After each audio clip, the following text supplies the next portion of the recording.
Hey ladies, welcome back to my brand new channel for Grown Women Only. I'm your host Nikki, and on this show we talk about love, life lessons, and leveling up, leveling up, leveling up, leveling up. And I know I'm looking crazy. My hair is frizzed out. I've been working out. I've been walking, but I wanted to talk to you all before I lost my train of thought, right? Because it is always my goal to bring you fresh new content, and I just want to help as many women as I can, right? So I was around here power walking with a couple of ladies and they were talking about love. And I realized how misconstrued, right, our concept of love is. And how when we utilize false information, it can really crush you. Like, listen, if you are not up on game, right? If you do not know how to maneuver, you will get crushed. And I think of this channel as kind of like the pre-level up channel. So we have awesome people talk about femininity, hypergamy, leveling up. Some of those people are like Shira7. Some of them are Chloe. Some of them are Michaela Pink. And I love them. Like, I love their content. And one of the things I see that a lot of women struggle with is the concepts that they're bringing forth. Because I believe that you have to treat leveling up and hypergamy, sorry, my hair is itching, kind of like basketball. And when I say that, I mean like this. So before you ever get out to play the game of basketball, right, you have something called fundamentals. And there are certain skill sets you have to obtain in order to be successful in the game. Like, I look at my channel like this. It is the pre-level up, level up, right? I'm going to explain some concepts, shoot some ideas to you, talk to you about different ideologies.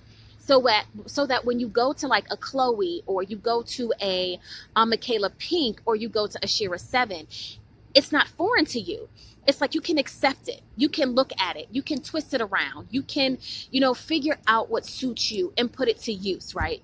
There's another girl I like. Her name is Codename Chanel. Like, freaking hilarious. Like, and I know that in reading the comments, people don't always agree with them. I do though. Like, I love it. I love it. I love it. Because, honey, listen to me. When you choose wrong, you will suffer. The most important decision that a woman can ever make in her life is who she marries and who she has her children by. That decision alone will make you or break you. And a lot of us choose wrong. Our picker is broke, right? One of the things I want to talk about, or one of the things that I believe is causing us to fail in love, is that we think that love is free. No, sweetie, love is not free, right? And the reason I say love is not free is because love requires a certain amount of time, right? And time is a resource that you cannot get back. So if we understand that our time is not infinite, right? We know it's finite. We only have so much of it. Then there are certain things that we need to understand about love. And because love is associated with a resource, we need to put a monetary value on that resource. Think about it. You don't go to work for free. So why should you be loving for free? I mean, I'm just saying, because it's not conducive. Nothing from nothing leaves what? Nothing. So if you're not requiring a certain type of gentleman or a certain type of lifestyle, or if you are taking whatever is coming to you, you're going to lose. Like, you have to be very specific about what you want. And ladies, I really want you to start understanding that if you want to practice femininity and hypergamy, and if you want to pick the best possible partner, you have to be aware of certain concepts. You have to understand certain rules, because most men will do the least and try to get the most, right? So you have to be very smart in how you deal with men, because you have to cipher and sift through them. And ladies, we don't have a lot of time to do such a thing. So we have to be very smart and use our brain when it comes to vetting these men. So the first thing I want to talk about is the concept of, I want you to start treating your love life like a billion-dollar corporation, right? And there are certain principles that come with running a corporation that should apply to your love life. So the first thing I want to talk about is, how do you profit, right? How do you profit from your love life, right?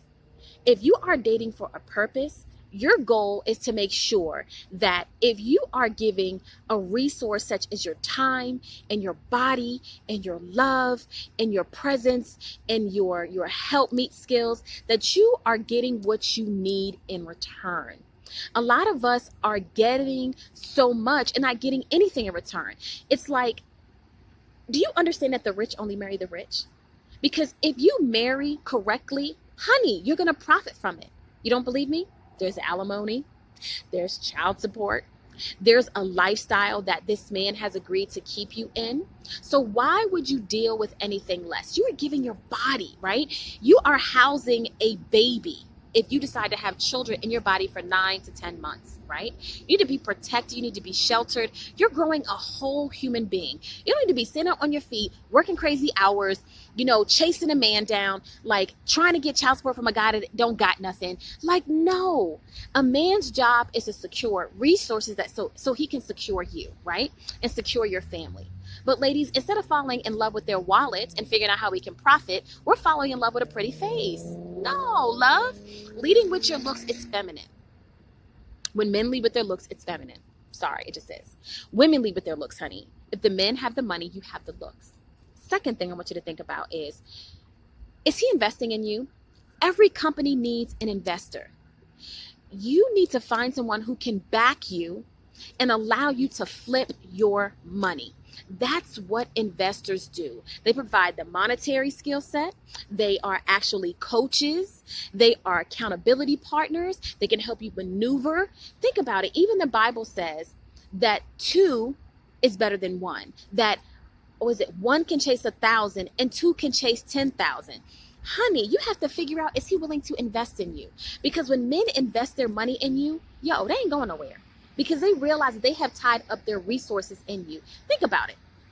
Ladies, if a man wants to court you or date you, he must qualify. Think about it. Now, anybody can get a Toyota Camry. Anybody can get one of those. But when it comes to a Bentley, honey, and when I say you need to be the Bentley of women, fine, got your skin together, your hair together, your look together, your body together. When you are a Bentley, a man understands a Bentley. He knows if he wants to buy a Bentley that he has to what? He has to qualify. He has to have a certain amount of income. He knows that he has to keep the maintenance up on it. Ladies, why are you any different? A Bentley, he'll have 3 to 7 years maybe. And that's long. But you will have for his entire life.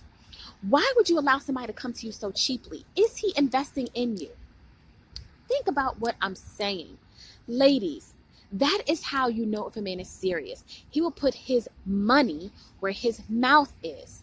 If you have to beg, plead, keep asking, remind, he is not investing in you, and you need to move on. The next thing I want you to think about is his prospectus. Are you gathering his financial information? Now, I know this sounds cruel and gold digging, and let me go back. It's not gold digging, honey, because if you're the prize, then how are you gold digging? He should be digging for you. But I digress, right? I'll say this again. What do you know about him? Are you gathering his financial statements? In order to qualify for a certain type of investment, you have to make a certain amount of money, right? And often when you are trying to figure out if something is a good investment, you have something called a prospectus. You want to know what their track record is like. What do you know about this man? What is his track record like? Does he have certain patterns that are not conducive to your lifestyle? Does he have certain behaviors that will prevent you from being where you need to be? Does he have certain habits that are not productive? Ladies, read this man's prospectus. What do you know about his ROI, his return on investment? You need to really think about this, ladies. Treat your love life like a billion-dollar company. The next thing I want to talk about is, what is this man's success rate? There is no reason that you should put or get with someone who is a bad investment, because you're going to just be throwing money at it. Have you ever seen somebody who is trying to build a company and the company is crap, but they keep throwing money at it and it just doesn't blossom? Like, that is how it is when ladies chase men. You keep throwing money at it, hoping it will love you, take care of you, support, provide. No, honey. You can't water something that's dead and hope that it becomes alive. You can't water something that's dead and hope that it lives. Let me say that again. You cannot water something that is dead and hope that it lives. It doesn't work that way. It just doesn't. Like, Men need to come to you with a certain amount of stuff, right? And I can't tell you what your requirement is. My requirement may be a little different than yours. I could say, hey, I don't date a man who makes under 6 figures. I don't date a man who doesn't have his own house, who has his own car, who doesn't have multiple streams of income. We don't mess with broke men because that's hard money. And when men have to earn their money hard, they get funny about it. Like, you want men who have money to throw away, because when you need stuff, it's not a problem. Like they say, it ain't tricking if you got it. Like, come on, ladies. Look the part, exercise, take care of your skin, take care of your hairs, take care of your nails. Be that Bentley, honey. Be the best Bentley you can be. Listen, I see these team natural and team fake. I don't care, because men don't care. You think a man's gonna look at a girl and be like, her booty fake, I ain't talking to her. Girl, bye. He's like, she is gorgeous. Her waist is small. Her boobs are sitting up. Her booty is fat. She got nice shoes, nice clothes, like her hair is popping. He knows value. And when you have value, it keeps certain things away from you. A man should be able to look at you and be like, nah, I'm not even in her tax bracket. Like, yo, she too expensive. You should be deterring people left and right, especially men who mean you no good. So ladies, I really want you to start treating your love life like a $1 billion company, because sis, there is no refund on love. There's no refund on love. Once you waste that time, you cannot get it back. You can't get it back. There's no refund on love. But if you choose right, there's alimony, there's child support, there's assets. Ask Ivanka Trump, what'd she say? If you can't get even, what, get it all? Ladies, come on, I want you to smarten up. So as I say, love is life, life is love. You guys have an awesome evening. I'm sweaty as hell out here, but I'm keeping that body right, girl. Look. Keeping that body right. Bye.